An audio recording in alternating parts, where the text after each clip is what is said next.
Hello, my name is April and you're watching the Android Authority channel on YouTube. Android runs on mobile smartphones and is also quite popular on tablets.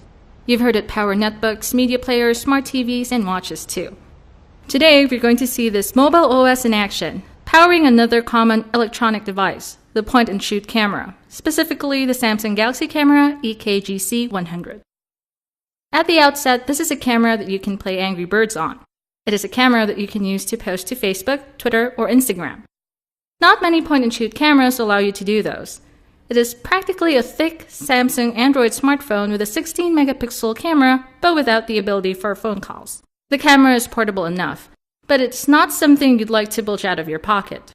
It is heavy too, about 3 times as heavy as the Galaxy S2. It is heavier than many compact cameras, like these ones here. But it is definitely not as bulky or as heavy as a DSLR, such as this one. The overall design is elegant and stylish, with its all-white front and sides, this bluish-black trimming here, the textured rubber grip here, and the phone-like touch panel at the back. It looks simple, yet has a stylish appeal. Personally, I'd prefer black, gray, silver, or even deep blue or deep red for a camera. But for those who prefer flashy and bright colors, there are this white variant and 2 other color variants, orange and pink. The Galaxy camera has everything that you'd ever need in a point-and-shoot camera, and more. Here you have an optical zoom lens, an autofocus assist lamp, flash which you can open with this button, the zoom lever doubling as volume rocker, the shutter button, power button, a micro USB port, headphone jack, strap mount, and tripod socket on the underside. The battery compartment is right here, along with slots for a micro SIM card and micro HDMI cable. This one's for micro SD card expansion up to 64 gigabytes. At the back of the camera, it's all touch panel. No physical buttons here, like these on my other point-and-shoot camera. Interestingly, this back panel looks like the front of the Samsung Galaxy S2 without its buttons. Even their sizes are similar. The rounded corners too. The bezel on this side is thicker to prevent accidental screen touches by the right hand. Though if I hold it like this, the base of my thumb easily touches the menu button. This touchscreen display has a diagonal of 4.8 inches and uses HD Super Clear LCD technology protected by Corning Gorilla Glass 2. As you can see here, the display is very sharp and clear. Colors appear less saturated and more realistic thanks to the LCD screen and its 1280 by 720 pixel resolution. For a quick comparison, here's the HD Super AMOLED display on the Samsung Galaxy S3. The colors are vibrant and rather saturated.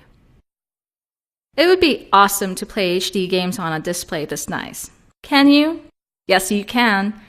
This camera uses the same processing hardware as the Samsung Galaxy S3. Samsung Exynos 4412 chipset, quad-core Cortex-A9 CPU at 1.4 GHz, Mali 400MP GPU, 1GB of RAM, and 8GB of internal storage, although only half of it is usable storage. It's a very smooth and fluid experience. Transitions and animations are very buttery. This is Android 4.1.1 Jelly Bean and Samsung TouchWiz 5 in action here. Navigation shows no noticeable lag, not even when zooming in or out of photos or web pages. Let's now take a look at the Samsung Galaxy camera's main attraction. The camera hardware specs are practically borrowed, although in a slightly improved version, from the Samsung WB850F smart camera.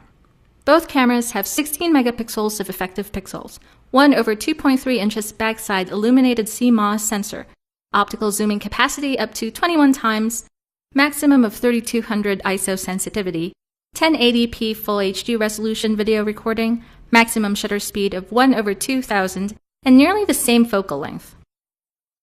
The Galaxy camera works best under bright lighting. Captured photos and videos are clean, clear, and sharp. The colors are almost true to life. Autofocus, however, is not as snappy as I expected. It takes a few seconds for it to autofocus. There's shutter lag of about 2 seconds too after clicking the shutter. In low light conditions, there's the xenon flash, which actually amazed me. It emits very bright light and spreads it evenly, resulting in better and brighter images. As for video, the camera can capture 1080p Full HD videos without choking. It can also capture in slow motion at maximum rate of 120 frames per second. Another amazing feature on this camera is its optical zoom, capable of magnification up to 21 times. This sample footage was taken from our office entrance. The water tanks are on the roof of a 3-story building about 70 meters away. You can operate the camera in 3 different modes according to your desired level of photography expertise. There's auto mode, which allows you to not worry much about various settings, so you can just focus on pressing that shutter button. There's also smart mode, which provides predefined camera settings for various environments and occasions. And for those who want to be in full control, there's the expert mode, which lets you manually set the ISO, exposure value, aperture, and shutter speed. The 3 operation modes are great because it makes the camera easy and quick to use, while providing flexibility at the same time. As for software, everything that you get to enjoy in any stock Android 4.1 Jelly Bean phone, you also get to enjoy on the Galaxy camera. The user interface is essentially similar to that on the Galaxy Note 2 or the Galaxy S3. One striking difference is that the dock bar only allows 2 shortcuts, one for the camera and the other for the app drawer. The Galaxy camera also comes with photo editing and sharing apps such as Paper Artist for applying photo filters and effects on your photos, Photo Wizard for basic photo editing, Instagram for sprucing up your photos before sharing them to your social network, Video Editor for making mini-movies from your video clips, Groupcast for sharing your files to multiple devices, and AllShare Play for cloud storage and HD media streaming. Of particular note is the 50 GB of free cloud storage courtesy of Dropbox. How many hours of photography fun can you enjoy on this camera? Just enough, I'd say. The camera uses a lithium-ion battery with capacity of 1,650 mAh. This can easily last up to 280 hours on standby while connected to 3G. But I'd like to actually use my camera rather than always place it on standby. We subjected the camera to heavy use. 1 hour of non-stop 1080p video recording and another hour of non-stop photo snapping. 2 hours after, we had only 11% of power left. I suppose that with casual or moderate use, you can probably get 3 to 4 hours of battery power. Overall, the Samsung Galaxy Camera EK-GC100 is a fascinating Android device. It is a powerful point-and-shoot camera that produces photos and videos with great quality. More than that, you can easily share those captured moments to your friends and family, or to the world at large, without having to use a computer. Samsung wasn't lying about this camera's "Shoot Wow, Share Now" tagline.